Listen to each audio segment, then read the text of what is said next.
سلمان اور عبداللہ شہر سے اپنے ماموں کے گھر چھٹیاں گزارنے آئے ہوئے تھے۔ گاؤں کی صاف ستھری فضا انہیں بہت بھلی لگی۔ دونوں کزن کے آنے سے حمزہ بہت خوش تھا۔ وہ آپس میں بہت گہرے دوست بھی تھے۔ صبح ناشتے کے دوران عبداللہ کو کچھ یاد آیا تو وہ بولا، ماموں جان، اس گاؤں میں ایک بہت مشہور کنواں ہے۔ اس کنویں کے بارے میں سب لوگ عجیب و غریب باتیں کرتے ہیں۔ ہمیں بھی وہ کنواں دیکھنا ہے۔ ہاں بیٹا، وہ کنواں اپنی پراسراریت کی وجہ سے بہت مشہور ہے، لیکن وہاں جانا خطرے سے خالی نہیں، ماموں جان نے کہا۔ آخر کافی منت سماجت کے بعد انہیں اجازت مل گئی۔ وہ کنواں گاؤں سے تھوڑی دور ہے، جہاں سے جنگل شروع ہو جاتا ہے۔ پہلے وقتوں میں اس سے لوگ پانی بھرتے تھے۔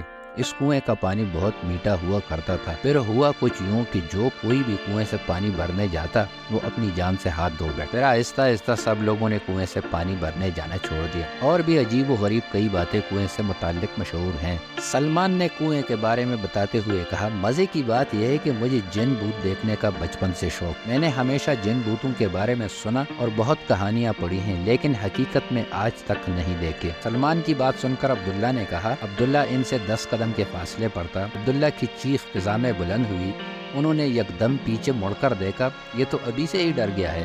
حمزہ ہنستے ہوئے بولے، زیادہ بولو نہیں، اپنے دائیں طرف دیکھو، عبداللہ نے اسے کہا۔ سلمان اور حمزہ نے فوراً دائیں جانب نظریں گھمائیں تو دونوں ساکت کھڑے رہ گئے۔ ان کے سر کے دائیں جانب درخت کی شاخ پہ سانپ آدھا لپٹا آدھا نیچے ہی جانب جھول رہا تھا۔ دونوں بجلی کی تیزی سے دوسری طرف جان بچا کر بھاگے۔ حمزہ کا پاؤں سوکھی جاڑی میں اٹک کر رہ گیا۔ وہ گرتے گرتے بچا۔ عبداللہ کی قمیص کا کونا سوکھی جاڑی میں اٹک گیا۔ اسے نکالنے کی کوشش میں قمیص کا کونا پھٹ گیا۔ وہ دیکھو، مجھے کنویں کی دیواریں نظر آنے لگی ہیں، عبداللہ نے زور سے نعرہ لگایا۔ وہ تینوں سستانے کے لیے رک کر ایک گھنے پیڑ کے ساتھ ٹیک لگا کر آرام کرنے لگے۔